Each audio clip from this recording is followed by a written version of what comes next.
As we begin the lesson today, to give you some time to be thinking here in the room, here's the question to have in mind as you listen. It's going to be the first question during What Are You Thinking? You're going to hear me use the term post-traumatic growth. You're going to hear a story, you're going to hear some principles, and as you do, what do you find most helpful about the concept? Post-traumatic growth, what do you find most helpful? Hey, Gene, down here it sounds like we got a real echo going. Anyway, so a couple of years ago, I listened to one of those great courses where some lecturer gives 20 lessons on their favorite topic, and this one was on human resilience.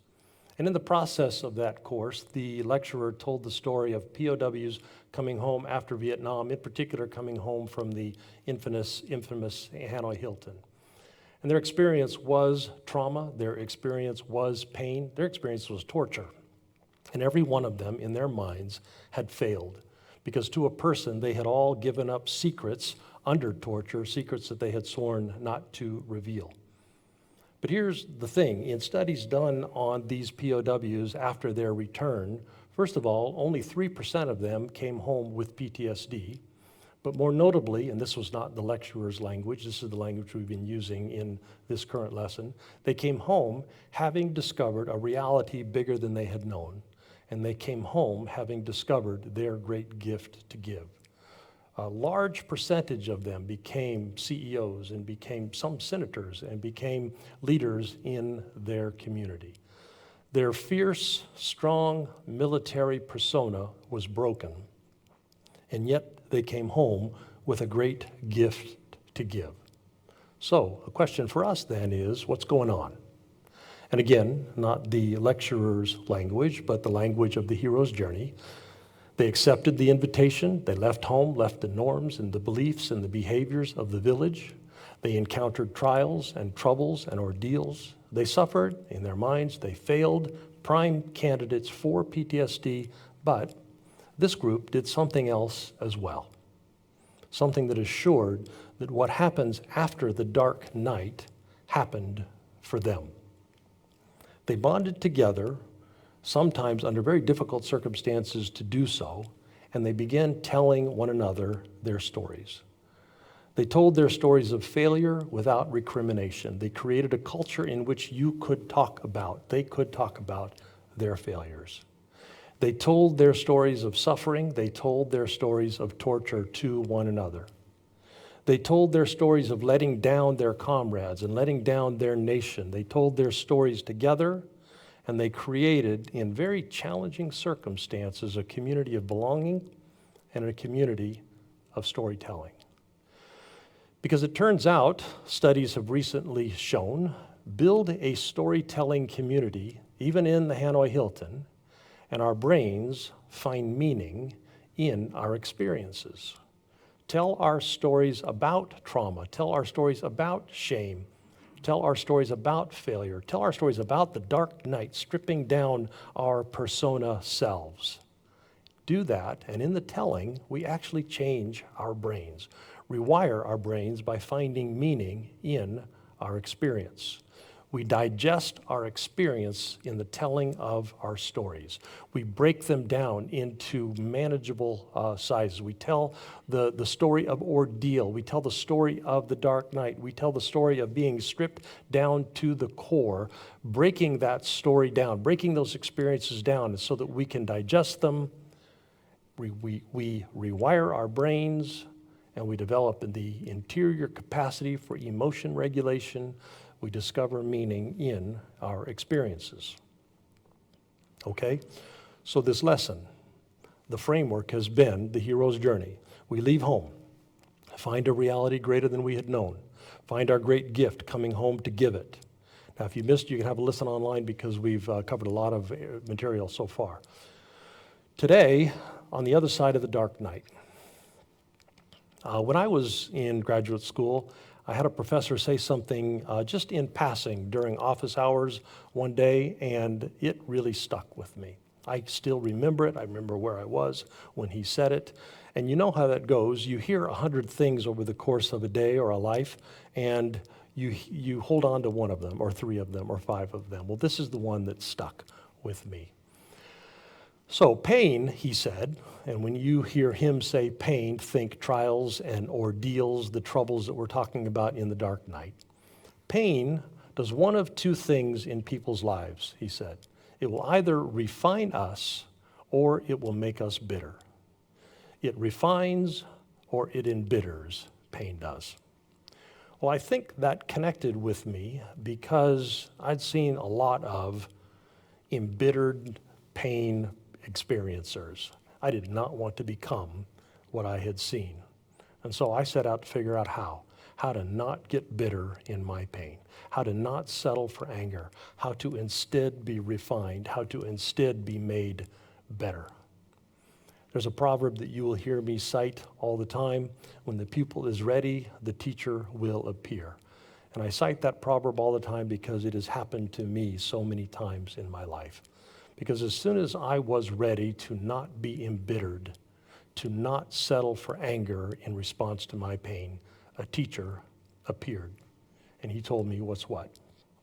This guy's name was Randy Justa. He's a big burly guy. He was an adventurer, had a great deal of respect for him. I suspect he's still going in San Diego somewhere where I grew up. Well, he told me, Doug, you need to tell your story, and you need people that you can tell your story with. You need to tell your story, and you need to have people you can tell your story with. And I think he told me that because he had watched me for some period of time running off a script that I was carrying in my head. And that script was that it is heroic to soldier on in times of trouble. It is heroic to put my head down and just keep moving forward, to dig deep, to not whine, to not moan, to press on. And I assumed if I did that, in the process, I would become stronger. And the thing is, I held on to that script because a little bit of it's true. We do get stronger when we press on, when we don't get derailed. But it's just not true enough. So thank heaven for Andy telling me what's what, and thank heaven that I got to get my head around the idea that I've got to tell my story, and I've got to have people to tell it with. Well, it turns out that's the same truth that the Hanoi Hiltoners discovered with one another. In telling our stories of our trials, in the telling of our stories of our ordeals, of our dark nights, we discover the meaning in those experiences. That's why only 3% PTSD. That's why so many came home with gifts to give, storytelling. It's how we discover the meaning in our tests and our trials. It's how our eyes are opened to see the bigger reality. It's how we find life bigger than the egoic version that we pick up in the village. We discover the great gift that is resident inside every one of us. So who knew? Storytelling. Now, what determines whether our pain will refine us or whether it will embitter us is that one question: do we find meaning in our ordeals? So let's talk a little bit about stories, about dark night stories, about a framework that might inform the meaning that you would find as you go through your dark night and as you begin telling the stories of your trials and of your ordeals.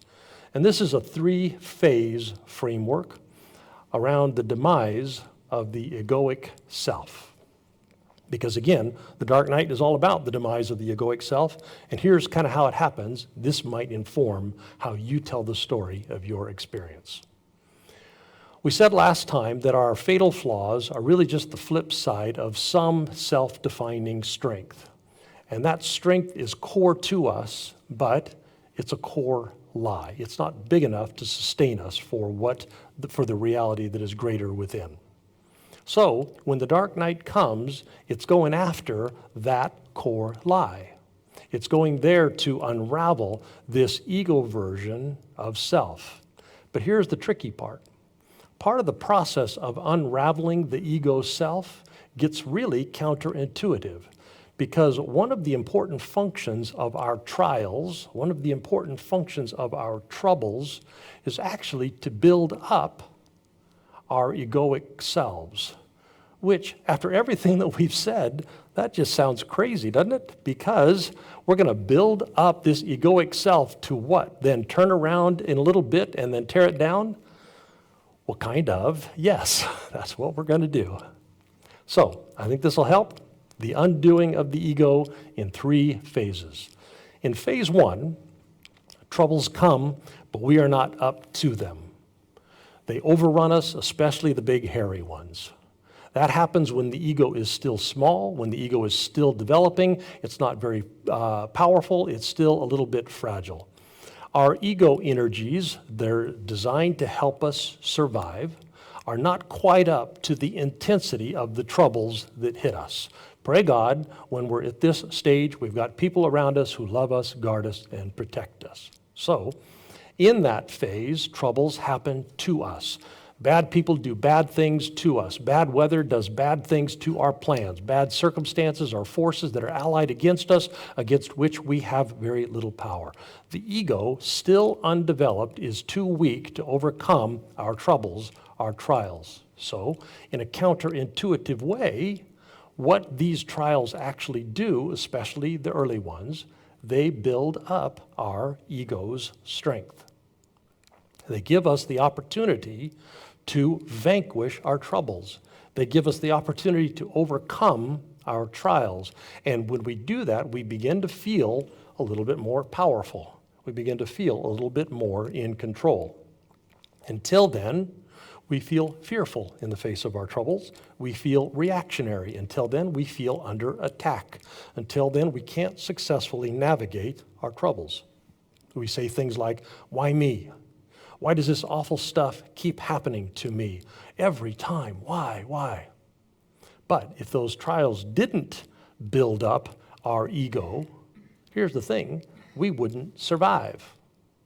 We'd languish in learned helplessness. We would fail in the whole evolutionary project because the main job of the ego is to help us survive and procreate. That's why we've got an ego.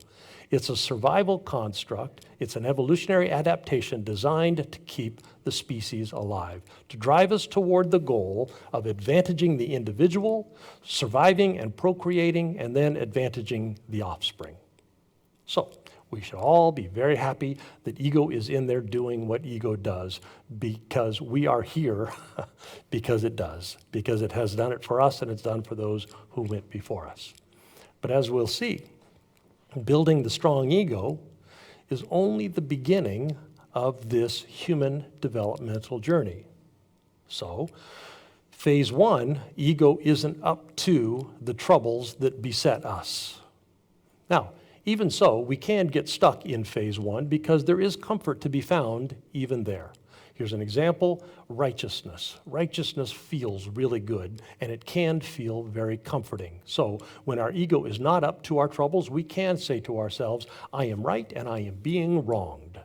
I am right in this instance, and I really could be, and the person who is causing this or the circumstance that is causing this is wrong. So I am good, and the other is bad. And that feels good.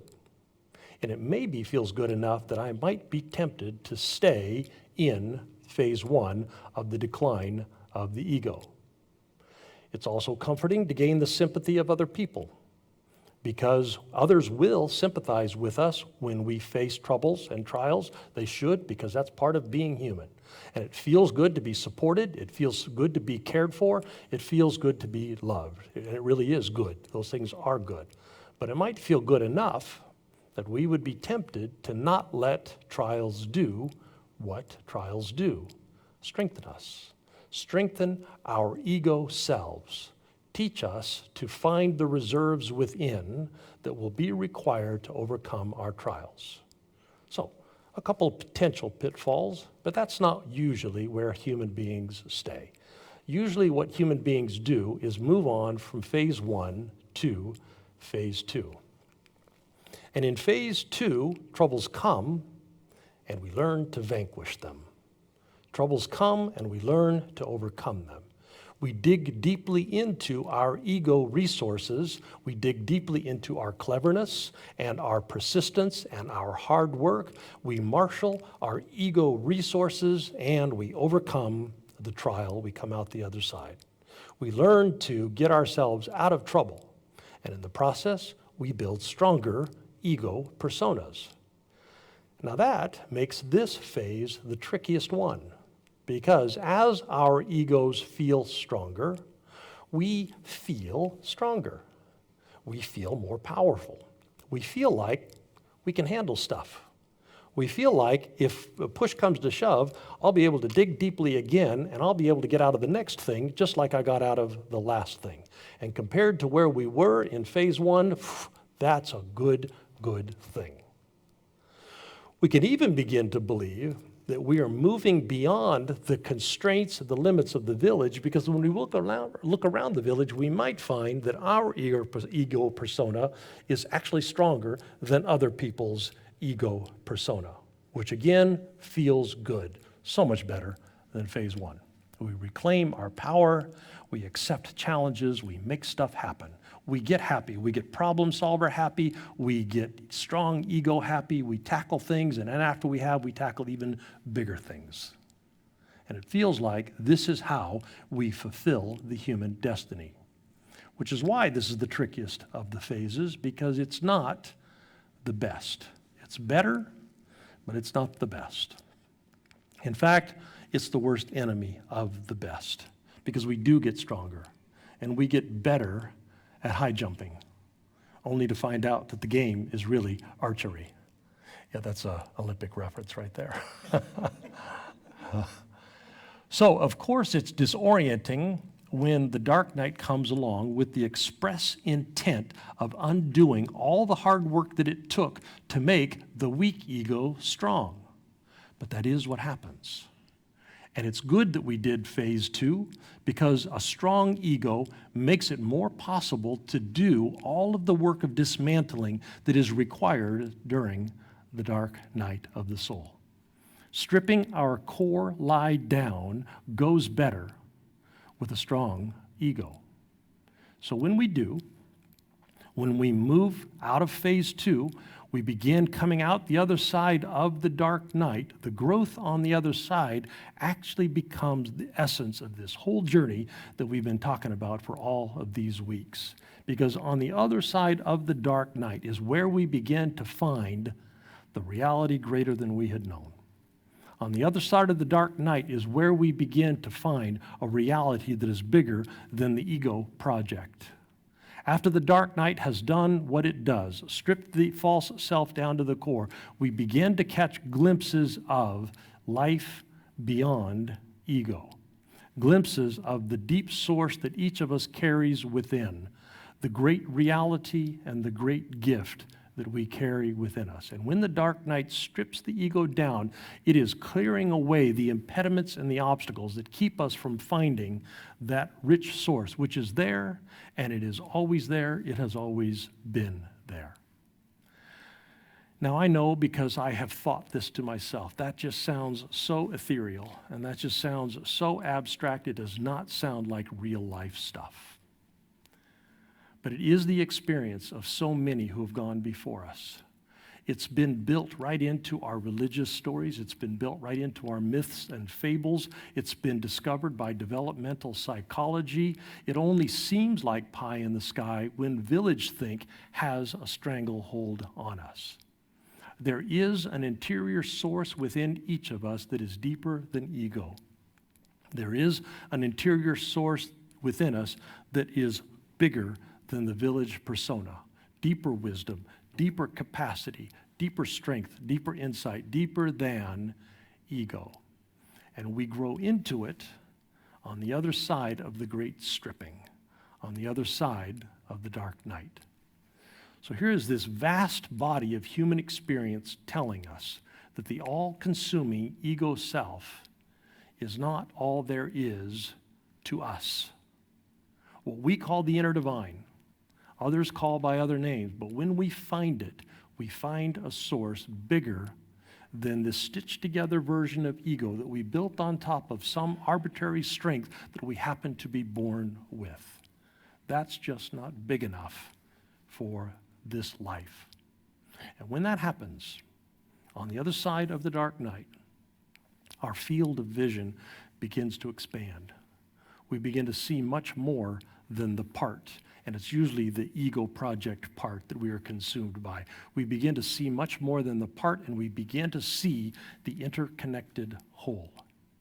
That's what the dark night does for us. Opens our eyes to the reality that is greater than we knew. We begin to see that this body and this brain and this energy and this capacity, this thing that I call me, it isn't actually about me. It isn't limited to the evolutionary mandate to survive and procreate. It's about others. It's about the whole. It's about the interconnectedness of everything and my place in that. It's about the gift that I carry, the gift that I have to give to this broader world. This reality is so much bigger than the ego project, and the thing that I call me has a place interconnected within it. So we spend all that ego energy for all those ego years getting through school and getting a job and moving up the ladder and getting the family, getting the house, getting the mortgage, getting all the stuff that the ego needs to survive and procreate. But even then, while we're going through that process, if we're paying attention, there is some part of us that knows, yeah, that's not enough. There's got to be something more. If we're paying attention, we know there has to be more. Well, it turns out that what the old folks used to say to me when I was young that seemed so out of touch to me because I was young, turns out to be true. It is more blessed to give than it is to receive. They said that, and I thought, yeah, that sounds noble, but it doesn't sound true. We are made happy, deeply happy, when we discover the reality that is greater than we knew. We are made happy when we discover reality that is bigger than this little slice that is my ego's part. We are made happy when we discover the interconnected whole that is bigger than the village fear persona that we picked up. We are made happy when we discover the gift that we have to give to this interconnected whole. That's where we find our heart's happiness. In phase 3, it is possible to go for long periods of time each day forgetting all about the ego project. It is possible to go long periods of time each day forgetting all about our ego fears and our ego needs and what we need to bolster who we are. We can find ourselves deeply engaged in the inextricably interconnected reality with everything and everyone and our place of giving to the whole. Do that, and we really do start to change the world around us. Do that, and we do start to become conduits for bettering our little corner of the world. This third phase, this post-ordeal growth phase, it's how POWs come home without PTSD. It's how they become community leaders with great gifts to give. But it's not just about someone who's already walked this journey. It's not just about the people we call heroes because they did this process. It's an invitation, as I've been saying all along, for every one of us. There's a whole body of research going on right now. If you'll Google that term I've used today, post-traumatic growth, you're going to see all kinds of studies going on with people who've undergone crushing ordeals, who have been visited by the dark night. Parents who have lost children, survivors of mass shootings, those who have lost loved ones, families of special needs children, each of which either embittered by or refined by the ordeal. And in surprising numbers, they are refined. In surprising numbers, they experience post-traumatic growth. Stripped in the dark night, stripped of the limits of the ego project, eyes opened to the interconnected whole, they become bigger. Bigger than this little part, this little slice I used to call me, this ego version. But sometimes, stuck in phase 1, bitterness, victimhood. Sometimes stuck in phase 2, strong ego. I can. It's a thing, the dark night. It's a thing, this post-dark night growth. It's a thing in our sacred texts. It's a thing in our ancient myths and fables. It's a thing in academic research. It's a thing because it happens. And it's a thing for every one of us. It's a thing for anyone who will accept this invitation, who will not run from it, who will take on this journey of growth, who will leave home, discover a reality greater than we've known, discover our great gift, and then come back to give it.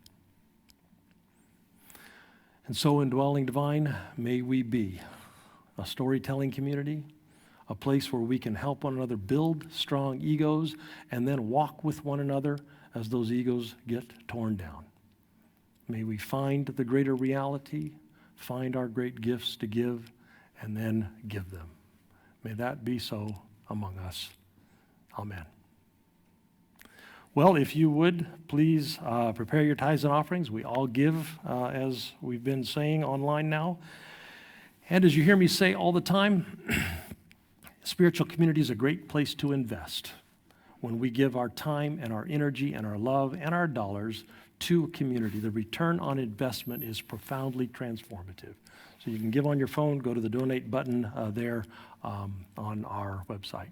And in a moment, we're going to dismiss the live stream folks, and we're going to do What Are You Thinking? You know the first question already.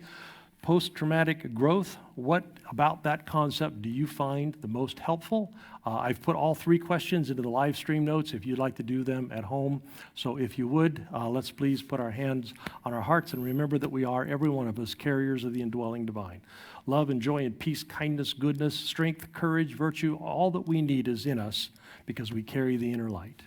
And if you would extend your other hand to our city, let's look for opportunities to share what's in us with the people that we live and work, go to school with, looking for opportunities to repair and heal our worlds. Amen. God bless you all. We're dismissed. You are dismissed. We're still going to keep going.